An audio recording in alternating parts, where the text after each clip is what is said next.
J'appelle chaos monde le choc actuel de tant de cultures qui s'embrassent, se repoussent, disparaissent, subsistent pourtant, s'endorment ou se transforment, lentement ou à vitesse foudroyante. Ces éclats, ces éclatements dont nous n'avons pas commencé de saisir le principe ni l'économie et dont nous ne pouvons pas prévoir l'emportement. Le tout-monde qui est totalisant n'est pas pour nous total. Et j'appelle poétique de la relation ce possible de l'imaginaire qui nous porte à concevoir la globalité insaisissable d'un tel chaos monde, en même temps qu'il nous permet d'en relever quelques détails, et en particulier de chanter notre lieu insondable et irréversible. L'imaginaire n'est pas le songe, ni l'évidé de l'illusion.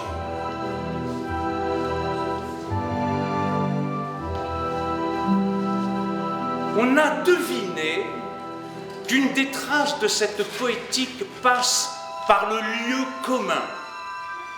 Combien de personnes en même temps, sous des auspices contraires ou convergents, pensent les mêmes choses, posent les mêmes questions, tout est dans tout, sans s'y confondre par force. Vous supposez une idée, ils la reprennent goulûment. Elle est à eux, ils la proclament, ils s'en réclament. C'est ce qui désigne le lieu commun. Ils rameutent mieux qu'aucun système d'idées nos imaginaires. Mais c'est à la condition que vous soyez alerte à le reconnaître. Pour la première fois, les cultures humaines, en leur semi-totalité, sont entièrement et simultanément mises en contact et en effervescence de réaction les unes avec les autres. Et la relation n'implique aucune transcendance légitimante. Si les lieux de pouvoir sont bien invisibles, les centres de droit ne s'imposent nulle part. Aussi bien la relation n'a-t-elle pas de morale. Elle n'élit pas, de même qu'elle n'a pas à consigner ce qui serait son contenu.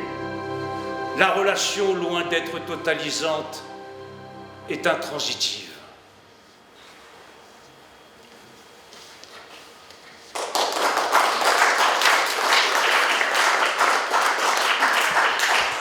Un texte d'Édouard Glissant, avec qui nous avons par ailleurs beaucoup travaillé. Nous avons réalisé 3 films avec lui. Et c'est tiré du traité du tout monde.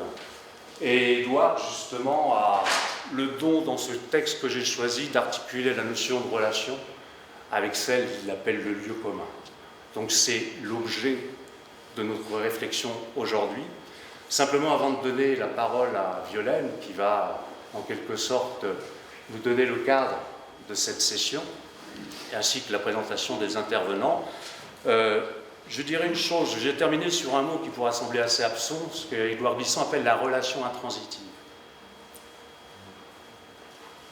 Ça ne va pas beaucoup parler, la relation interne. Les verbes transitifs ou intransitifs, ça déjà on connaît un peu plus. Disons qu'Édouard disait que on peut avoir des relations, être en relation, avoir des relations avec un tel ou un tel, avoir des relations publiques. Mais là où il donne une force particulière à la notion de relation, c'est qu'il dit, mais non, la relation, on ne choisit pas d'avoir des relations. On peut refuser d'en avoir. Mais la relation, c'est la condition native de l'existence de tout être humain. Parce que l'autre, et là je reprendrai Riccardo Petrella aussi, également, qui a une très belle phrase, l'autre est la condition de ma propre existence. Alors une fois qu'on a dit ça, on n'est pas des gentils, on n'est pas des humanistes enfiévrés. Parce que Édouard Glissant rajoute la chose suivante, la relation contient aussi la rupture. Ça devient une relation problématique, tendue, une relation conflictuelle. Mais on est toujours dans l'élément de la relation. Voilà pourquoi, par exemple, sur un autre plan, on pourrait décaler. Moi, j'entends de plus en plus parler, je pensais que je l'avais formulé moi, mais je n'ai pas le sentiment, de toute manière, il n'y a pas des droits de propriété intellectuelle sur les idées, on est dans l'espace commun, des biens communs. mais on parle beaucoup plus aujourd'hui d'économie de la relation, alors qu'on était plutôt dans des paradigmes d'économie de la prédation, voire de l'auto-prédation. Lorsqu'on prend le sens du mot compétitivité, qui signifie élimination de l'autre, clairement, littéralement, par les capitaines d'industrie, alors qu'originellement, les Romains appelaient compétitivité competere, chercher ensemble. Vous voyez le dévoiement et le retournement du sens. Donc voilà, c'était un petit préambule de nature à nous mettre sur orbite. Et maintenant qu'on a peut-être donné quelques éléments sur cette notion de relation, on va essayer de trouver les articulations et les déclinaisons avec les communs. Les communs, ça peut s'envisager de différentes manières, soit de façon très pragmatique, comme le font beaucoup de militants, mais aussi on peut l'aborder avec une série de concepts qu'on retrouve dans ce qu'on appelle la pensée du bien commun. C'est une pensée qui a plus de 2000 ans d'existence. Et cette notion de relation, elle est vraiment très très importante parce que de là découlent d'autres notions et d'autres enjeux beaucoup plus pragmatiques. Donc c'est pour ça que je trouvais que mettre cette notion de relation à l'agenda était important pour vous, ça vous apporte énormément d'outils. Et l'idée aujourd'hui, c'est pas de vous apporter des vérités ou un maximum de connaissances, mais c'est de tous ensemble essayer de déterminer les grandes questions que pose la question du commun. Alors la question, j'ai fait une petite infographie que vous voyez. La question qu'on aborde le plus souvent, je trouve, quand on aborde les biens communs, instinctivement, on a tendance à aborder le numéro 1, les modes de gouvernance. Souvent, on me demande d'intervenir et me dire c'est quoi les biens communs. J'interviens par exemple pour des fédérations d'urbanistes et parfois on m'a demandé de faire un listing comme ça de toutes les pratiques, du jardin partagé au tiers-lieu, à l'open science par exemple. Alors bon, je le fais un peu pour leur faire plaisir, mais moi je pense que ce qui est vraiment le plus stimulant quand on parle des biens communs, c'est ce qui se passe un petit peu par exemple dans ce jardin partagé. Parce qu'il ne suffit pas dans une ville, il ne suffit pas qu'un décideur public mette un jardin partagé ou un tiers-lieu pour que hop, ça fonctionne.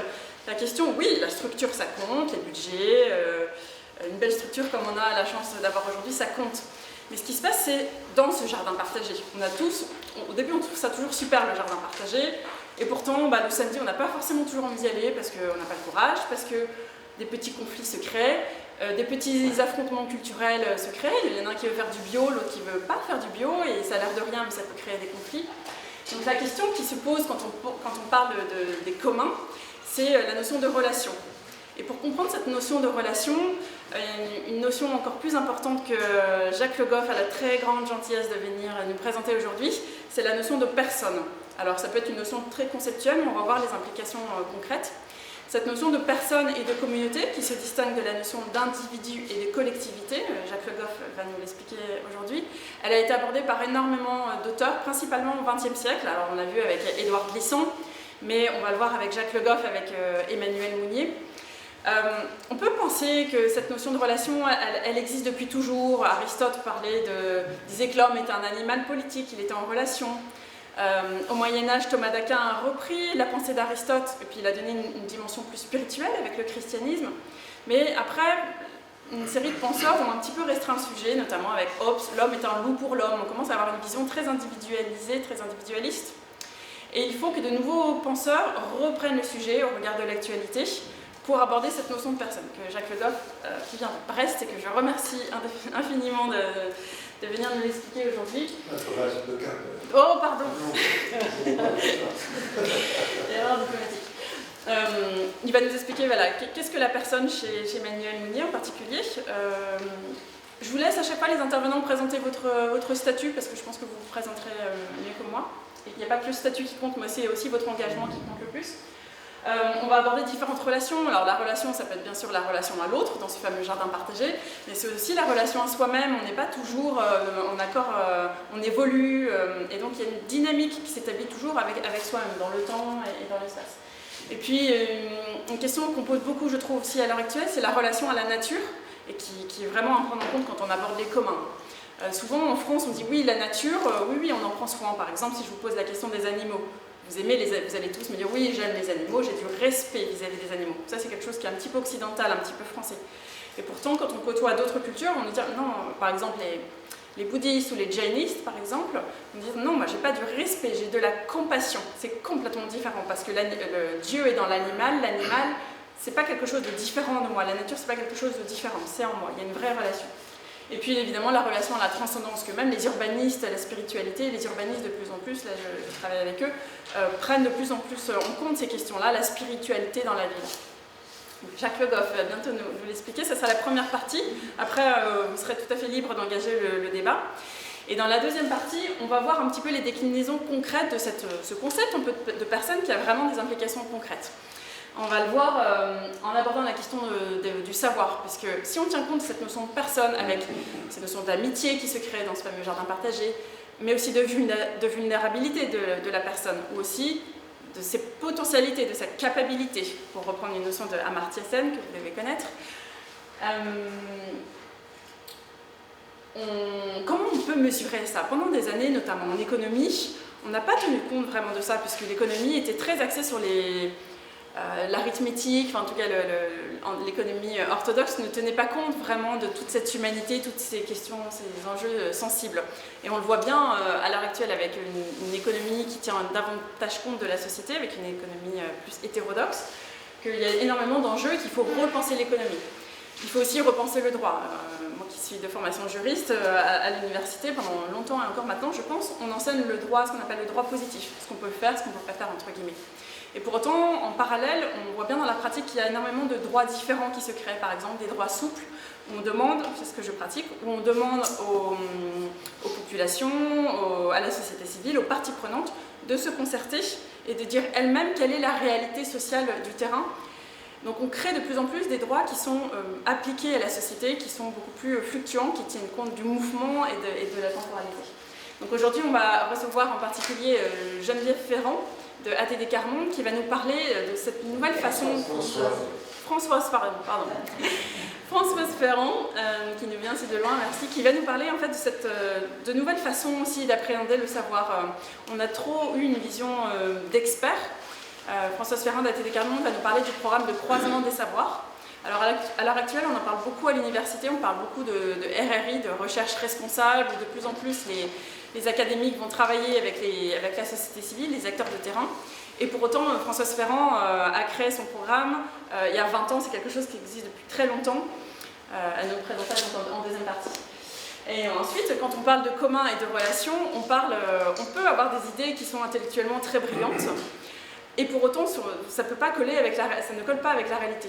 Je prends un exemple très concret. Par exemple, si on parle des biens communs de la santé, on va dire, bon, en France, on a quand même de la chance, on a un système de santé qui est quand même efficace.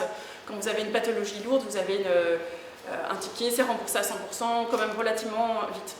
Mais c'est un peu simple en fait comme vision, parce que vous, quand vous êtes souffrant, vous voyez bien que vous avez des difficultés. La première difficulté, c'est la difficulté psychique, par exemple, la relation avec son médecin, la non-acceptation de la maladie, la non-acceptation du traitement. Ça a vraiment des conséquences pour le patient au quotidien. Je ne parle pas d'urbanisme quand vous allez à l'hôpital et que vous faites 250 couloirs pour trouver enfin le bon bureau et bon, toute cette non-humanité qui fait que, bien sûr, sur le principe, on a un accès à la santé, mais de facto, dans la réalité, l'efficience n'est pas là.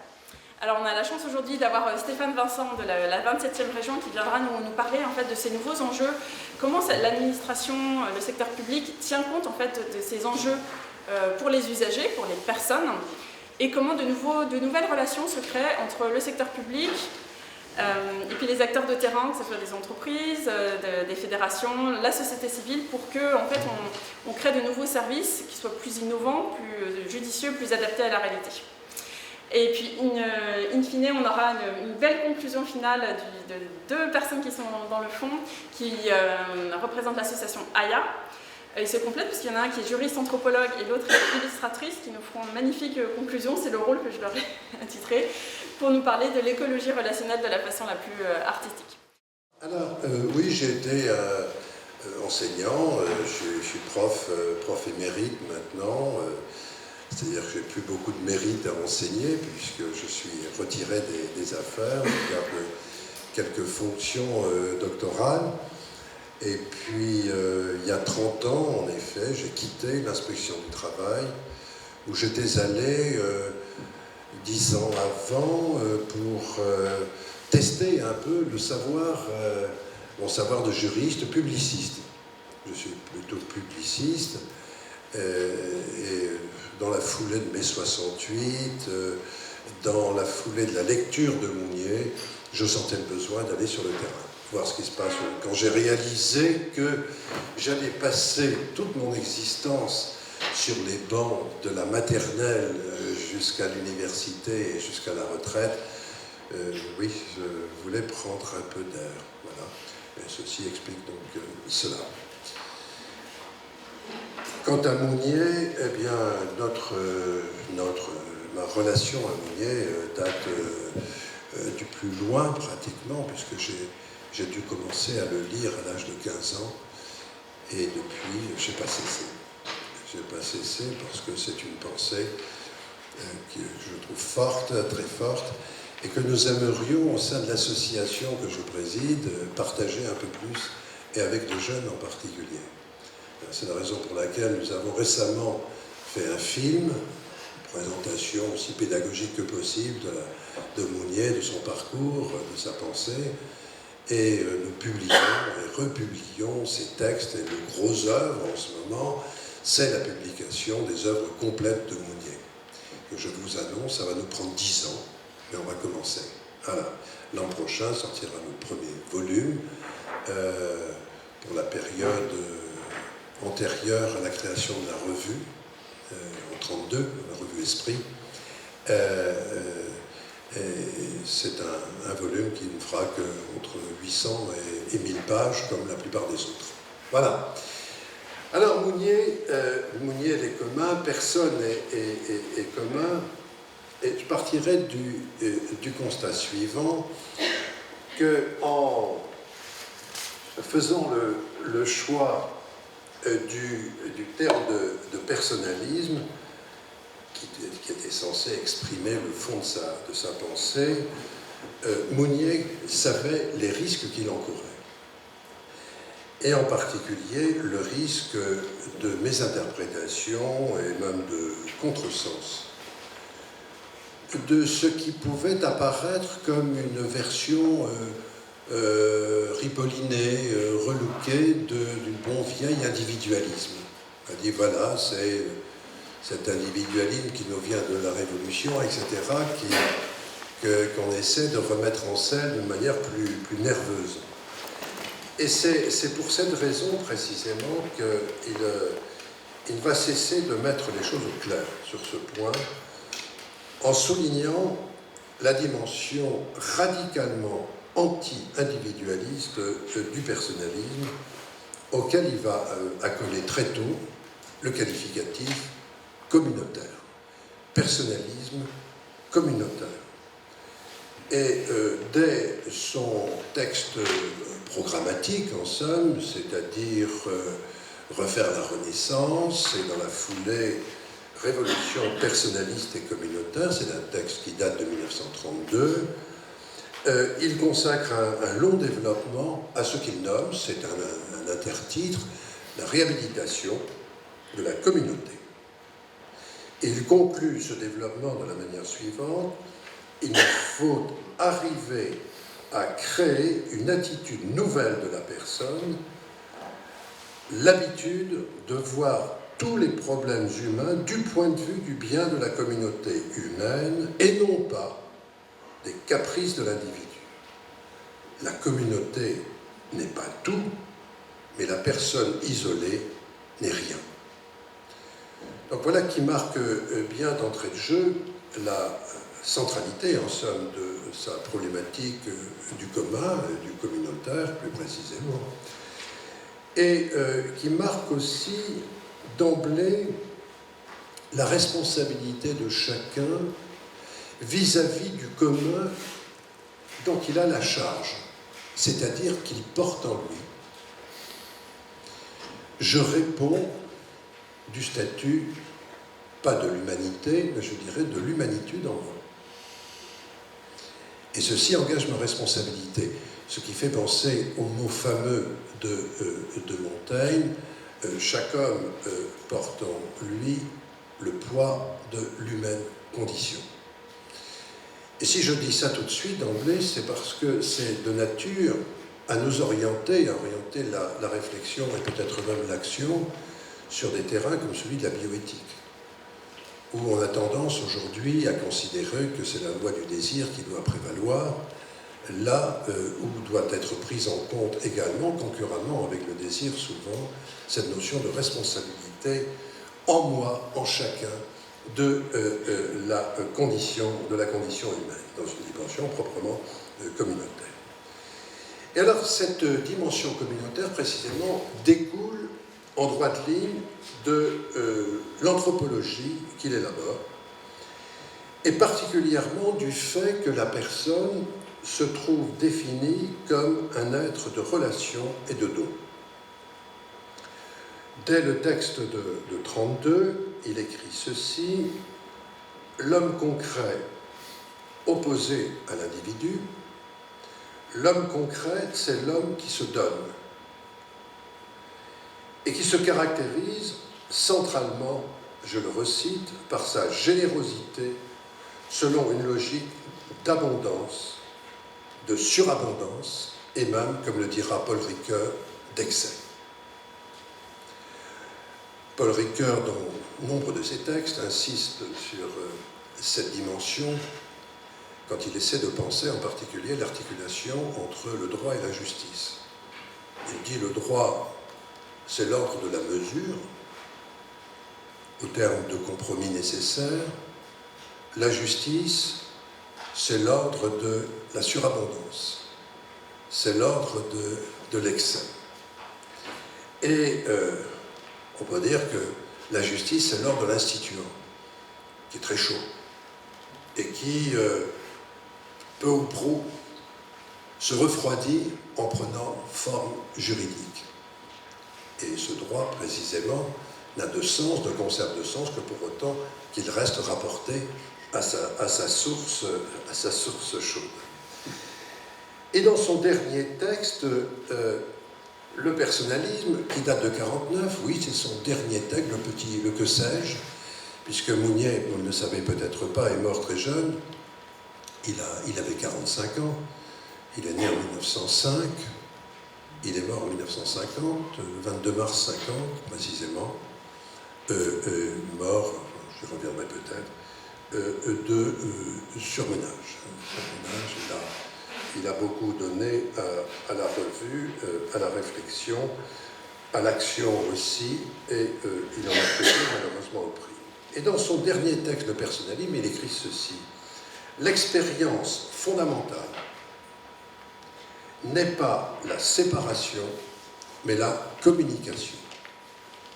La personne n'existe que vers autrui. Son expérience primitive est l'expérience de la seconde personne. » Donc, il y a là dessiné toute une anthropologie du caractère fondateur de la relation entre le je, le tu et le nous.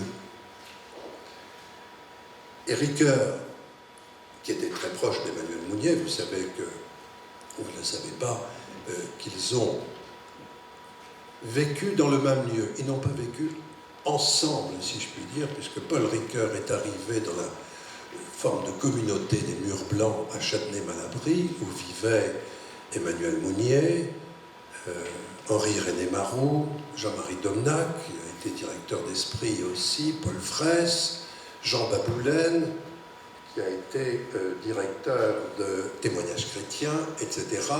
Ils vivaient dans un ensemble communautaire, dans deux maisons séparées, chacun avait son appartement, et ils avaient des espaces communs. Et donc, Paul Ricoeur arrivera dans cette communauté après la mort de Mounier en 1953, mais ils étaient déjà en relation constante. Et Paul Ricoeur résumera cette pensée en disant ceci, que je trouve assez saisissant. Comme toujours ce que dit Ricoeur, il y avait chez lui une capacité à exprimer une idée dans des termes extrêmement ramassés et en même temps évocateurs. Le plus court chemin de soi à soi passe par autrui. Bon, donc toute une anthropologie se trouve résumée là-dedans, et quand il définira sa petite éthique, comme il dit, il introduira évidemment d'emblée, cela va de soi de certaine façon, la dimension d'autrui. quand il dit qu'est-ce que l'éthique? C'est la visée de la vie bonne, au sens aristotélicien, la vie bonne avec et pour autrui. Avec et pour autrui. Et il ajoute, attention, dans des institutions justes. Très important d'avoir cette dimension institutionnelle. Je ne connais pas de définition plus parfaite de l'éthique, plus claire et en même temps formidablement suggestive. En sorte que si l'individualisme est la pensée de la grande différence, jusqu'au point de rupture relationnelle, le personnalisme est au contraire à la fois une pensée de la singularité et de la semblance. Je ne dis pas ressemblance, mais bien semblance, au sens où autrui est mon semblable, avec qui je suis inscrit dès l'origine dans un rapport existentiel séminal, tel que la construction du moi sans lui est impensable. Donc, la relation est primordiale, elle est la base même de l'existence et de l'institution personnelle. Martin Buber, qui s'inscrit dans ce même mouvement, vous savez, dans un petit livre qui s'intitule tout simplement « Je et tu », Martin Buber dira « Je deviens je en disant tu ». Là encore, une formule que je trouve assez évocatrice. Eh bien, tout récemment, je lisais dans un entretien de Laurent Berger au Monde, il y a quelques semaines, 3 semaines à peu près, ce propos: on grandit avec les autres et dans les autres. Alors quand on dit que la pensée de Mounier reste encore un peu active du côté de la CFDT, je trouve là l'une des manifestations les plus évocatrices, les plus claires. Même si j'ai un peu eu l'occasion de polémiquer amicalement avec Edmond Maire peu avant son départ, lorsque j'ai fait de son parcours, comme de celui de Jacques Delors, comme de celui de Michel Rocard, j'ai pris ces 3 figures comme des figures emblématiques de la postérité politique d'Emmanuel Mounier. Et donc j'ai fait un article là-dessus que je lui ai transmis, et il m'a répondu en disant « Je suis choqué. Choqué que vous puissiez me rapprocher ainsi, d'aussi près de Mounier. Parce que c'est pas ma tasse de thé, c'est pas du tout ma source, etc. » Je dis, écoutez, bon, je suis déçu, désolé, mais j'avais vraiment le sentiment que vous étiez dans la mouvance de Mounier. D'ailleurs, votre biographe, Jean-Michel Hennewy, vous présente comme le meilleur disciple de Mounier. Étonnant. Eh bien, écoutez, dans ces conditions, lui ai-je dit, je vais retirer votre nom et la part que je vous ai reconnue dans mon papier. Ce sera dommage, c'était bien d'avoir un tripode, je vais fonctionner sur un moteur à 2 temps. Il m'a dit, surtout, faites pas ça. Ah, mais pourquoi? Il faut savoir, vous en êtes, vous n'en êtes pas. Oui, mais vous comprenez, c'est compliqué. J'ai 3 sœurs religieuses, un frère prêtre. Je ne peux pas laisser dire que je suis encore dans cette mouvance, Mounier, et en arrière-plan, la religion, l'Église. Et vous voyez qu'il y avait là une formidable méprise sur le positionnement de Mounier, qui est incontestablement un chrétien, jusque dans ses fibres les plus profondes, mais un chrétien profondément laïque. Et alors, l'inquiétude d'Edmond, c'était à nouveau d'être ramené dans le champ du religieux, lui qui avait tellement œuvré à la déconfessionnalisation de la CFTC pour devenir, en 1964, précisément, la CFDT. Voilà. Petite parenthèse, Petite parenthèse pour souligner simplement que cette influence de la pensée personnaliste, je crois, est encore aujourd'hui très présente, à telle enseigne d'ailleurs que la revue CFDT Cadre a rendu compte de la publication des entretiens dans un long compte rendu. Je ferme la parenthèse. Donc on peut dire que tout l'effort de Mounier sera de débarricader le sujet et son moi dans un rapport d'inséparabilité du toi vis-à-vis du toi et du nous. Et quand on y réfléchit, je crois qu'on peut, encore une fois, c'était un chrétien très naturel en somme, le fond de sa pensée s'appuie, je crois, sur la Trinité.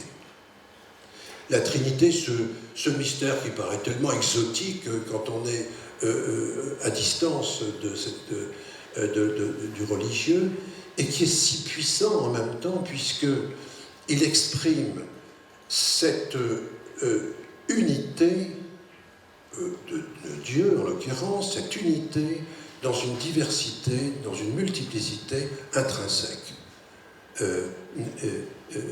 centrale. Donc, c'est la figure même d'un Dieu qui serait, par nature, relation. Et tout se joue dans la relation. Quand on dit que Dieu est amour, etc., ça veut dire, ben oui, l'amour, où est-il? Il n'est pas simplement dans une personne, il est nécessairement dans la relation d'une personne à une autre personne. Autrement dit, c'est dans la médiété, dans l'espace, entre deux personnes que les choses se jouent. Et je crois que cette question de la Trinité est... Vous voyez? Alors, oui, mais enfin bon, eh bien, j'ai été très étonné de voir à quel point, par exemple, Proudhon était littéralement fasciné par la Trinité chrétienne. Lui qui était tellement à distance, non pas du religieux, mais de l'Église, bien entendu.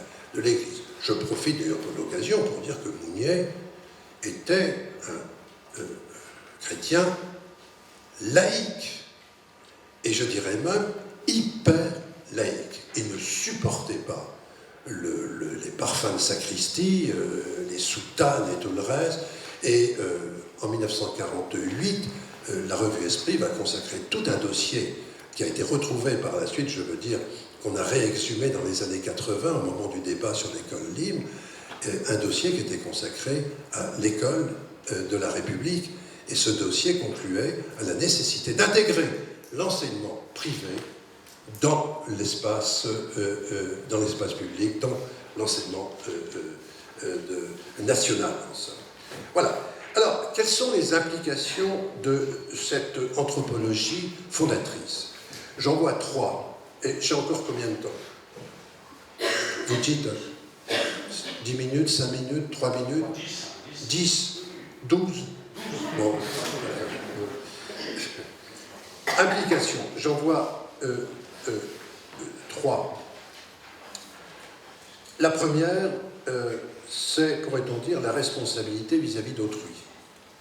Et plus largement, vis-à-vis de l'humanité qui appelle et qui implique engagement.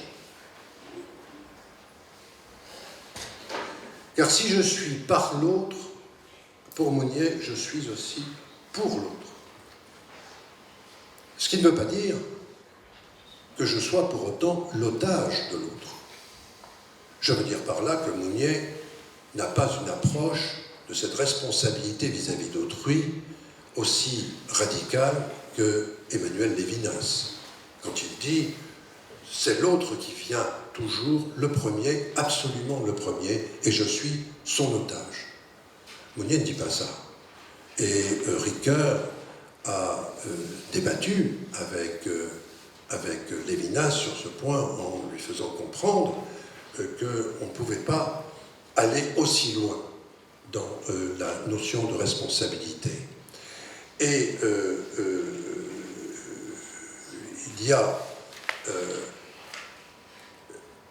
il n'y a pas que de l'oblation, en somme, du renoncement total dans l'engagement pour autrui. Il y a aussi une certaine forme de satisfaction. Quand je me mets au service d'autrui, eh bien, je poursuis un idéal qui, peu ou prou, me donne quand même un certain nombre de satisfactions, en tout cas de consolation. C'est l'idée.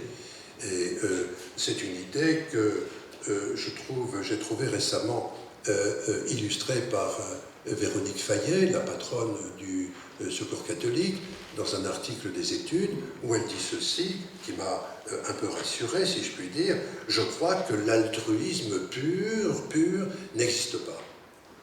On fait toujours les choses pour se faire plaisir, peu ou prou. Et c'est bien ainsi. Et je trouve cette vision plus réaliste et plus supportable que celle de Lévinas.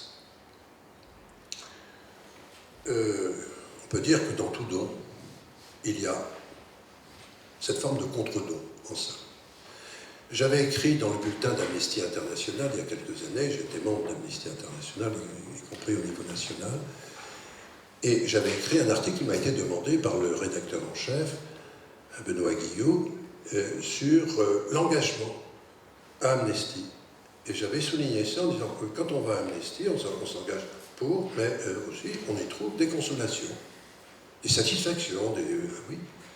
Et il y a des gens qui ont hurlé en disant: mais de quoi? Non, nous sommes de grands renonçants, on n'est pas là pour se faire plaisir. C'est votre point de vue, c'est pas le mien. Point. Et je ne suis pas sûr qu'on puisse tenir toute une vie dans ce renoncement. Il y a cette abnégation totale.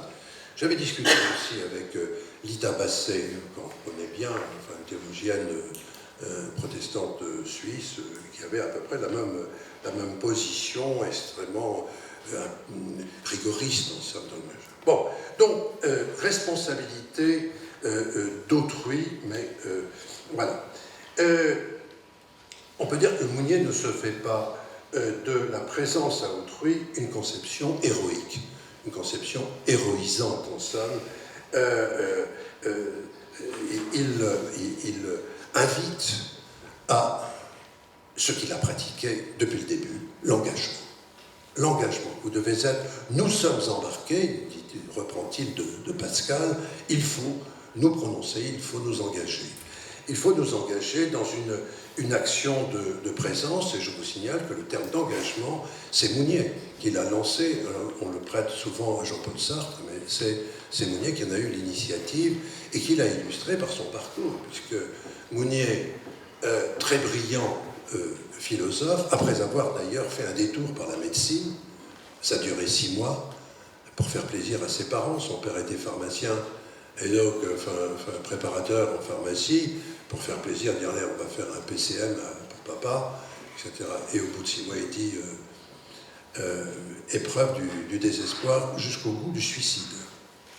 J'ai fait fausse route. Et il part sur ce qui correspond le mieux à son tempérament intellectuel et méditatif, la philo. Et il va faire un parcours éblouissant. Il va finir second à l'agrégation de 1928, derrière Raymond Aron, sans avoir fait l'école normale supérieure. Sans avoir fait l'école. Et Sartre, cette année-là, était boulé. Bon, il reviendra l'année suivante, etc. Peu importe. Et qu'est-ce qu'il fait, Mounier, une fois qu'il a la grecque? Il enseigne un tout petit peu à Saint-Omer. Et très vite, il dit, c'est pas ça, je quitte et je vais créer une revue. Ce sera la revue Esprit qui verra le jour en 1932. Parce qu'ils se sont en somme convoqués par le monde. Convoqués, et il répond en somme à cette convocation. Participation à l'histoire commune, on peut dire que le personnalisme, c'est une pensée de plein vent. Et c'est pas parce que je viens de la Pointe du Raz, pratiquement, que j'utilise cette image, mais qui lui correspond assez bien. Deuxième implication, une vision du monde qui associe communauté et société.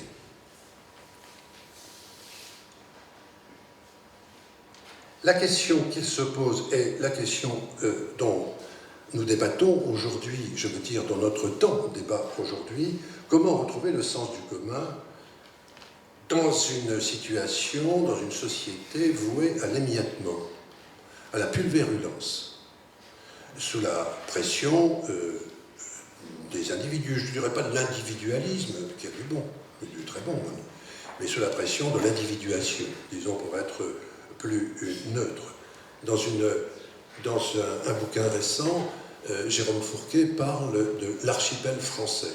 J'aime bien cette image de l'archipel français. Moi, j'utiliserais plutôt celle du miroir brisé. Notre société comme un miroir brisé qu'il faut essayer de recomposer. Alors, comment faire société? Comment refaire société? Pisani-Ferry, dans un entretien au Monde tout récemment, disait « La priorité absolue doit être de retrouver le commun ». Alors, pour Mounier, ça a pris d'abord la forme de la communauté. La forme de la communauté, mais qu'il a pensé sur un mode assez idéalisé, parce qu'il a eu toute une période qu'il qualifiera d'ailleurs de puriste, la période 32, 34, 35, qui est dominée par une espèce de vision mystique de la société, de la personne et de la société. Et la communauté, pour lui, c'est un ensemble de relations interpersonnelles. Donc on est dans la psychologie sociale, ensemble, quand on aborde ce concept chez lui. Et au fur et à mesure de son œuvre, on le voit évoluer vers la prise en compte de la société comme un ensemble où prévaut sur les relations d'interconnaissance, etc., l'anonymat, c'est-à-dire la citoyenneté, le rapport à des citoyens. Et je dirais qu'il est passé d'une certaine façon d'une vision du social en termes de visage, de rapport entre des visages, à une vision non exclusive, mais qui prendra de plus en plus d'épaisseur, à une vision en termes de masques. Les individus sont masqués, et c'est assez intéressant de voir, pour moi le juriste, mais pour tout le monde, que simultanément, il prend de plus en plus au sérieux la question du droit. Alors que dans un premier temps, il l'a repoussé d'un revers de main en disant le droit, c'est vétilleux, c'est pour les notaires, c'est des vieilles lunes, etc., ça sent Laurence. Eh bien, il le prend de plus en plus au sérieux, et je me suis efforcé de retracer ça dans une contribution que j'avais donnée à l'abbaye d'Ardenne, c'est-à-dire à l'IMEC, l'Institut de la mémoire et de l'édition contemporaine. Donc, pas ça. Alors, en fait, entre Gemeinschaft, comme dit Tönnies, vous savez, le grand sociologue allemand, Gemeinschaft et Gesellschaft, eh bien, Mounier cherchait le point d'équilibre, le point de compromis, qui peut être trouvé par l'articulation entre ce que j'appelle la solidarité froide et la solidarité chaude. C'est-à-dire entre les grands dispositifs du type sécurité sociale, par exemple, qui assurent une solidarité entre des citoyens qui, par ailleurs, ne se connaissent en rien. Nous sommes dépendants de 99% et plus que ça de gens qu'on ne connaît absolument pas, 99,99 qu'on ne connaît absolument pas, avec qui, pourtant, nous faisons corps par la relation de solidarité créée par la Sécu. Allier donc cette relation entre des masques et la solidarité chaude, qui est la solidarité de proximité, celle qu'on est en train de pratiquer aujourd'hui. Vous êtes des visages, je suis un visage pour vous, etc. On se trouve dans un autre type d'articulation. Et la question est, illustrée d'ailleurs à certains égards par les gilets jaunes, ça chauffe aujourd'hui ou pas là? J'ai vu passer tout à l'heure, je ne sais pas. Les gilets jaunes, c'est une protestation des visages, manifestement. On a dit, il y a une demande de fraternité chez eux. Je le crois bien, je le crois volontiers, contre l'anonymat, etc., etc. Mais on ne peut pas fonctionner uniquement avec ça. Il faut donc une alliance, un alliage assez subtil entre la solidarité froide, dans ses grands dispositifs, et la solidarité chaude, en tenant compte de ce que la solidarité froide peut se retourner contre l'objectif qu'elle est supposée servir, rigoureusement. Je veux dire par là que, qui se souvient aujourd'hui vraiment, je dirais, dans le plus profond de son être, que la sécurité sociale, c'est quand même la solidarité de tous avec tous. Quand on pose la question, moi je posais la question souvent à mes étudiants, en quoi suis-je dépendant de vous? Êtes-vous dépendant de moi dans l'ordinaire des jours? Il n'y en avait pas un seul, la plupart du temps, dire, mais par la sécurité sociale. Ils ne pensent pas. Et cette sécurité sociale peut en venir à se retourner, si elle n'est pas corrigée par la solidarité chaude, à se retourner contre l'objectif qu'elle sert.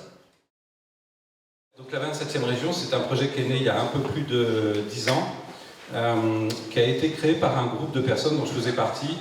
Notre point commun, alors on venait pour les uns, moi je suis un ancien fonctionnaire, mais j'ai été aussi consultant, puis j'ai aussi travaillé il y a très longtemps dans des entreprises industrielles, et je suis tombé en amour avec l'action publique il y a pas mal de temps maintenant.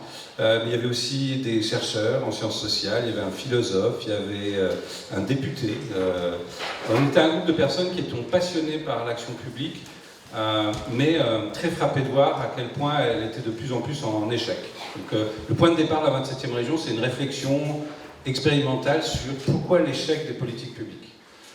Pourquoi une partie du temps, quand même, les politiques du logement, les politiques sociales, les politiques de toutes sortes échouent. Donc, vaste question. Et on s'est construit comme une espèce d'utopie concrète, c'est-à-dire que nous, on veut transformer la culture de l'action publique. Donc, c'est impossible, comme toutes les utopies concrètes, mais on déploie énormément d'efforts pour y arriver. Alors, on a aussi, nous, je ne sais pas s'il est encore là, Jacques Le Goff, il est parti ? D'accord. Donc on a aussi nos sources d'inspiration. Est-ce que certains parmi vous connaissent John Dewey ? Qui peut ? Oh, vous connaissez tous, c'est super. Nous, on l'a découvert il y a assez peu de temps, en fait. C'est-à-dire qu'on a démarré il y a 10 ans, mais ça fait que 3 ans, en écoutant des gens comme Bruno Latour, par exemple, qu'on a découvert qu'en fait, probablement, nous, on marchait sur les traces de cette personne.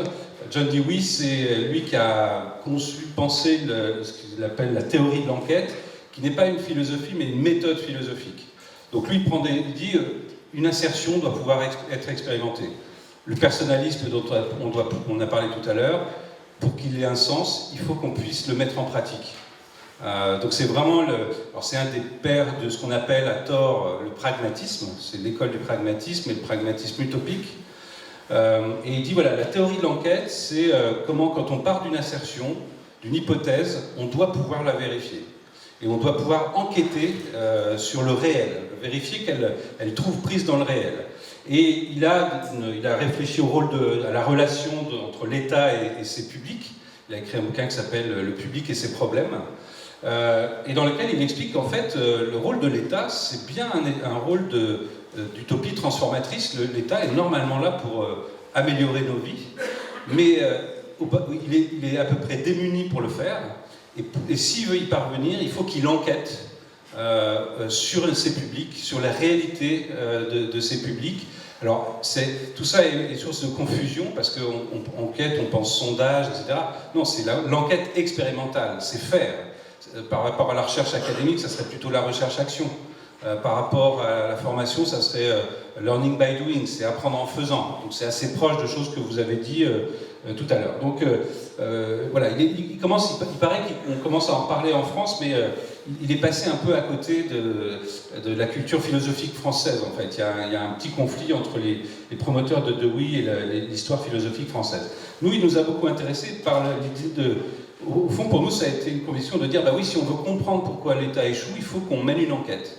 Et donc, il faut prendre la 27e région comme une démarche d'enquête. On essaye de comprendre depuis 10 ans qu'est-ce qui se passe. Un exemple concret de ça, c'est une expérience qu'on a menée dans le cadre d'un site qui s'appelle Territoire en résidence, où sur le modèle des résidences d'artistes, nous on part entre sociologues, concepteurs, designers, et on va en immersion dans un terrain. Là, on est dans une communauté de communes à côté de Clermont-Ferrand, qui vient de voter, on est en 2015, elle vient de voter 6 millions d'euros pour créer une nouvelle médiathèque. Et au fond, on voit bien qu'ils sont un peu comme le dit Dewey, c'est-à-dire, au début, les élus disent, bah oui, une médiathèque, c'est une médiathèque, quoi, 4 murs, un lieu où on va consommer des objets culturels. Et puis en fait, ils réalisent qu'en fait, ils sont démunis, ils ne savent pas. Ils ont réfléchi au bâti, ils vont choisir un bel architecte, etc. Mais au fond, ils sont obligés d'enquêter sur le réel de ce que serait cette médiathèque dans ce territoire. Et donc, dans une démarche comme ça, nous, on va partir 6 mois en immersion. On est à Lezoux, à une demi-heure de Clermont-Ferrand. On va passer des semaines entières avec les habitants et on va enquêter avec eux. Donc on n'est pas des sachants qui débarquons et expliquons, voilà, les médiathèques, c'est ça, le numérique, blabla. On enquête, donc on fait des hypothèses. Enfin, déjà, on essaie de comprendre ce qui se passe, un peu comme des détectives dans les séries télé, ils essayent de comprendre quel est le crime, est-ce que c'est dans la chambre jaune, le colonel Moutard, c'est un peu pareil, on essaie de comprendre, de relever des indices, de regarder aussi quelles sont les pratiques culturelles des gens, mais on le fait avec eux. Donc c'est pas, on les engage dans une démarche d'enquête, les élus, les habitants, les non-usagers aussi. On veut comprendre pourquoi des gens qui vont jamais dans la médiathèque, pourquoi ils n'y vont pas. Et on essaie de le comprendre avec eux. Donc ça, c'est une expérience qui est une expérience d'essai-erreur où on fait des hypothèses, on teste ces hypothèses. Il y a des idées qui paraissent intéressantes, mais elles paraissent intéressantes en réunion le lundi matin, et puis on les teste le mardi, elles ne résistent pas au test. Et on va s'éviter d'investir dans une idée qui ne marche pas. Si elle n'a pas réalisé, si elle n'a pas passé le cap du test, c'est pas la peine d'investir des millions sur cette idée. Donc c'est vraiment une idée essayons de réduire les risques d'échec de cette médiathèque en essayant de comprendre les usages de cette médiathèque. La médiathèque est sortie de terre, alors ça a pris 4 ans, c'est ça aussi le charme des projets publics, c'est que ça prend du temps. Et ça a plutôt bien fonctionné parce que d'abord, les habitants de Lezoux sont co-gestionnaires de cette médiathèque. Ils gèrent, après les horaires de fermeture de la médiathèque, et c'est eux qui gèrent, qui ont les clés, qui continuent à l'animer. Ils sont associés, beaucoup d'habitants sont associés à des activités ou même des activités.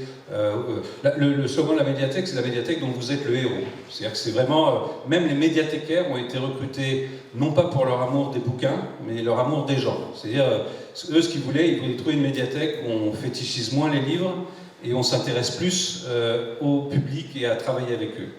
Et en moins d'1 an d'ouverture, 1/3 des 18 000 habitants du territoire ont pris une inscription, ce qui est beaucoup pour un équipement culturel dans une zone rurale. Donc, carton plein et preuve de concept que si on travaille avec les usagers, si on repart de leur réalité, on peut réussir des équipements publics qui fonctionnent mieux, qui remplissent mieux le rôle qui leur est dévolu. Ça, c'est la médiathèque telle qu'elle est aujourd'hui. Et c'est une médiathèque qui ne ressemble pas aux autres médiathèques. Elle est vraiment conçue. Il y a Pôle emploi et la mission locale qui a une place dans la médiathèque. Il y a un café au milieu de la médiathèque.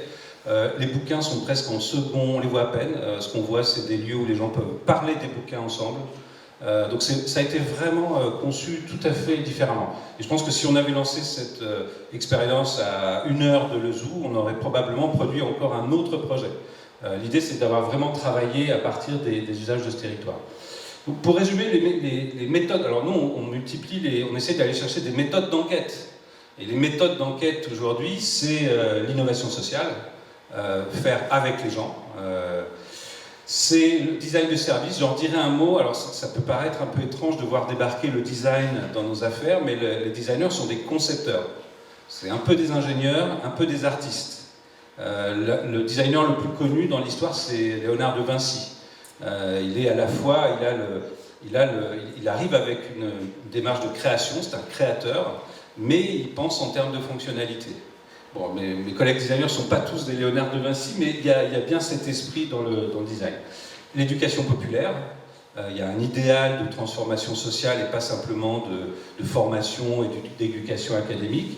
Il y a le théâtre forum dont on parlait tout à l'heure, comment on travaille avec des jeunes autrement qu'en les emmenant sur des terrains d'expression qui peuvent leur parler. Je suis un peu d'accord avec ce qui se disait sur l'écrit tout à l'heure. Le journalisme participatif, autrement dit un journalisme où ceux qui écrivent sont ceux qui sont l'objet du journalisme, des jeunes qui apprennent à parler eux-mêmes ou à interviewer eux-mêmes sur leurs conditions. On a fait ça à plusieurs reprises. Et puis les cultures, en anglais makers, il y a quand même un truc qui est transversal dans tout ça, c'est faire. Arrêtons de parler, faisons. Si on a l'idée d'un nouveau dispositif, plutôt que de passer trop de temps à y réfléchir, testons, essayons. C'est vraiment une promotion de l'idée d'essai-erreur, en fait. Et ce qu'on voit, la photo qu'on voit à côté, je l'aime bien, elle est tirée de l'expérience à Lezoux. Ils sont en train de tester une cabine pour voir si la médiathèque pourrait pas être... s'il ne pourrait pas y avoir une cabine extérieure, enfin, bref, peu importe, mais au milieu, il y a un designer. À sa droite, il y a un fonctionnaire de la communauté de communes. et à sa gauche, il y a une habitante qui vient donner un coup de main. Et ça, c'est vraiment, quand on arrive à faire des choses à ces trois endroits, on a des choses vraiment intéressantes. Un mot sur le design, parce que je sais qu'il interroge souvent.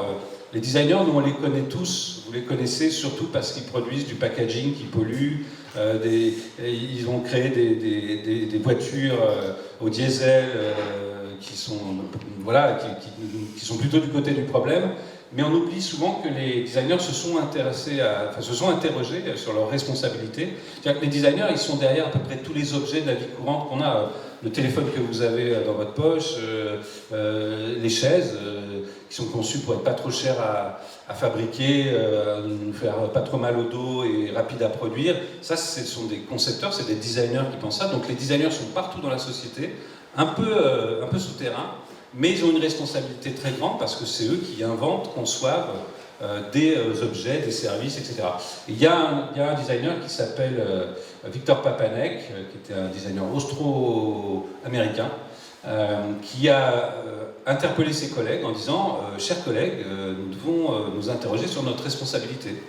Et d'une certaine manière, on doit choisir si on veut être du côté des objets de la société de consommation qui est plutôt du mauvais côté du manche, ou bien si on veut amener nos compétences de conception dans des projets qui créent plus de démocratie, plus de sens, plus d'intérêt général, etc. Il a été un peu... tous les jeunes designers qui, depuis quelques années, font du design de services publics ou ce genre de choses, travaillent avec des ONG, ont lu en général Papanek.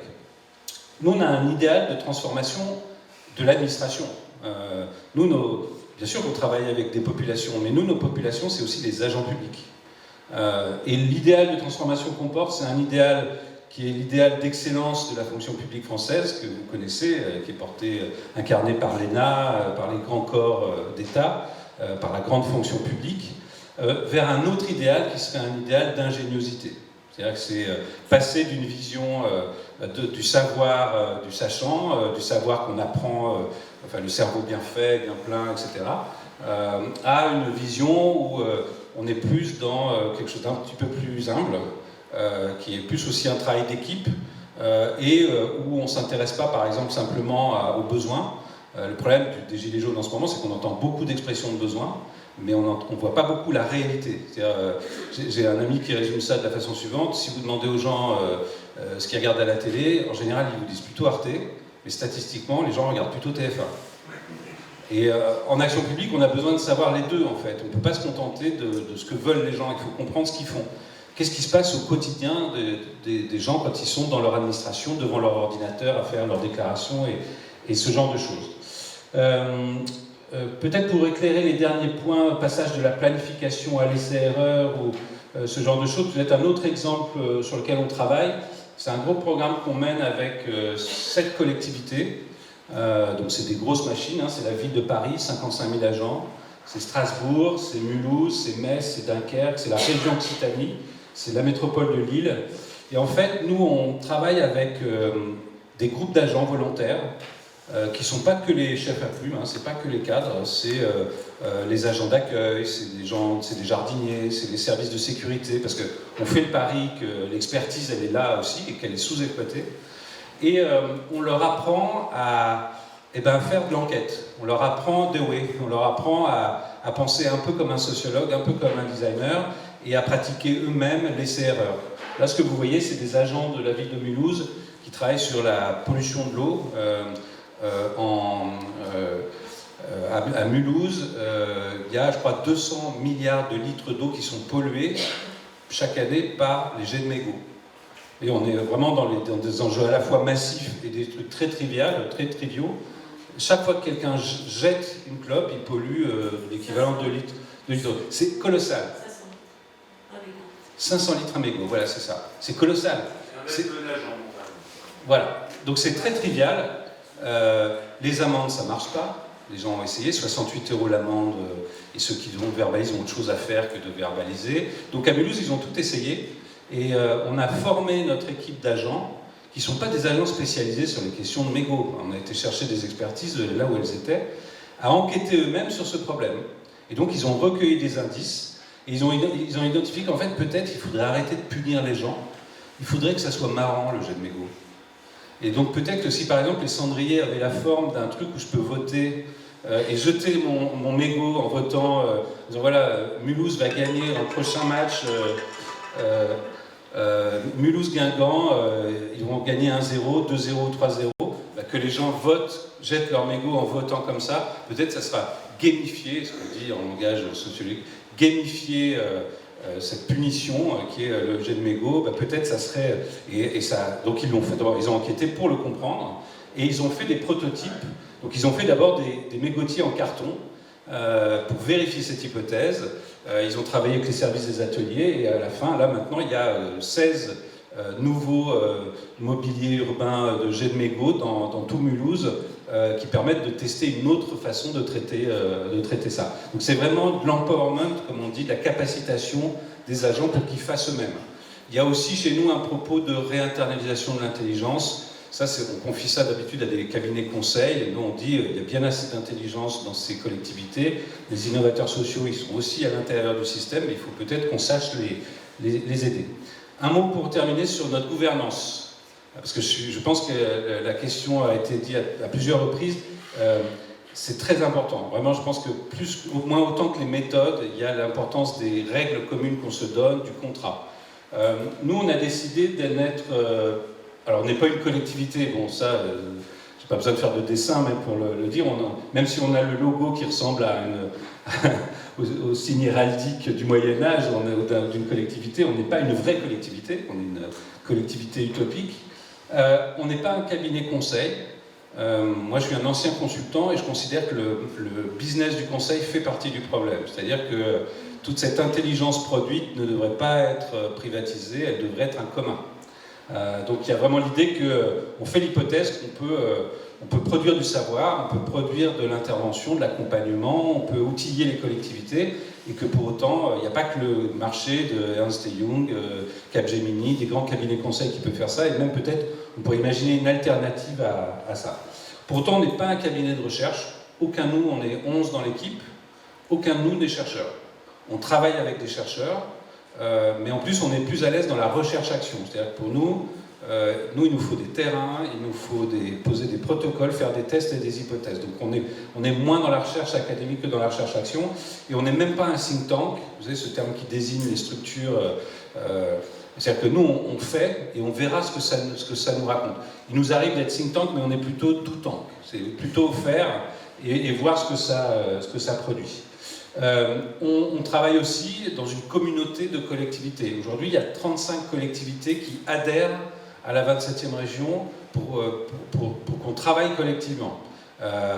Chaque collectivité paye 5 000 €, d'abord pour soutenir le projet, montrer son engagement, et dire voilà, moi, collectivité de Paris, de Mulhouse, je crois à cette approche. Et je vais participer à des programmes collectifs créés par la 27e région. On a aussi une communauté de professionnels. Vous voyez bien qu'avec un objectif aussi vaste, à 11, on n'y arrivera jamais. Et donc on est en vrai 11 plus une communauté de 130 designers, sociologues, chercheurs, anthropologues, tout type de profils qui travaillent avec nous depuis 10 ans.